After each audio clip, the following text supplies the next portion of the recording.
तो लगातार तुर्की में राहत और बचाव का काम जारी है और इन सब के बीच इजराइल और ईरान का जहाज भी मदद के लिए तुर्की पहुंच चुका है। इजराइल और ईरान में जंग की आशंका के बीच तुर्की के हवाई अड्डे के ऊपर ये दोनों ही देशों के जहाज एक साथ खड़े नजर आए। देखिए, एक तरफ इजराइल और दूसरी तरफ ईरान का जहाज खड़ा है।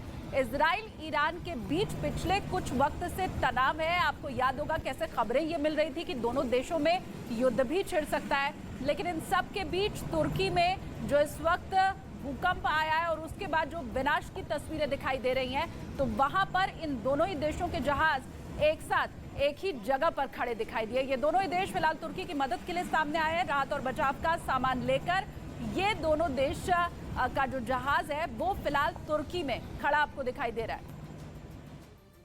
जापान में फैले एक रहस्यमयी बुखार की वजह से पूरी दुनिया पर नया खतरा मंडराने लगा।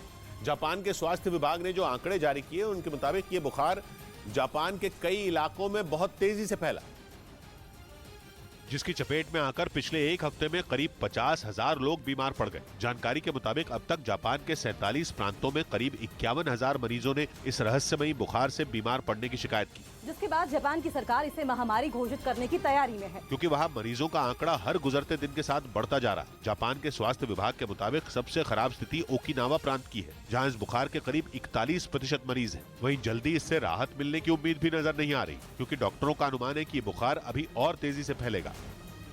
दक्षिण अमेरिका के देश बोलीविया में बाढ़ की वजह से लोगों की मुश्किलें बढ़ गई हैं। वहां लगातार हो रही जोरदार बारिश की वजह से कई शहरों में हालात काफी खराब हो गए हैं।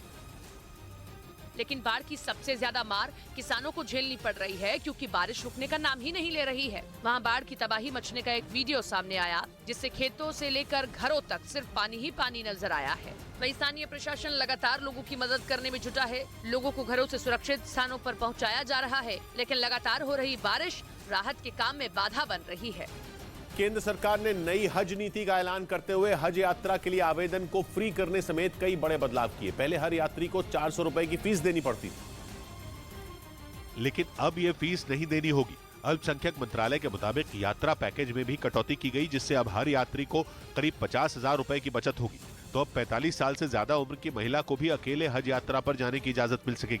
एक महीने से लापता बताए जा रहे उत्तर कोरिया के शासक किम जोंग उन ने अचानक सामने आकर पूरी दुनिया को चौंका दिया। खबर है कि सुबह उत्तर कोरिया की सेना 75वीं सालगिरह पर बहुत बड़ी परेड होनी, लेकिन बीते 35 दिनों से किम गायब थे। इसलिए माना जा रहा था कि उनकी तबीयत खराब है और शायद वो अपनी सेना की परेड में हिस्सा नहीं लेंगे।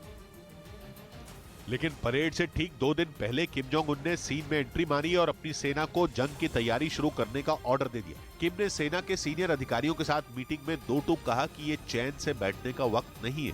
माना जा रहा है कि मिलिट्री परेड पर भी किम। न्यूज़ 18 इंडिया की web series FIR number 208 streaming today.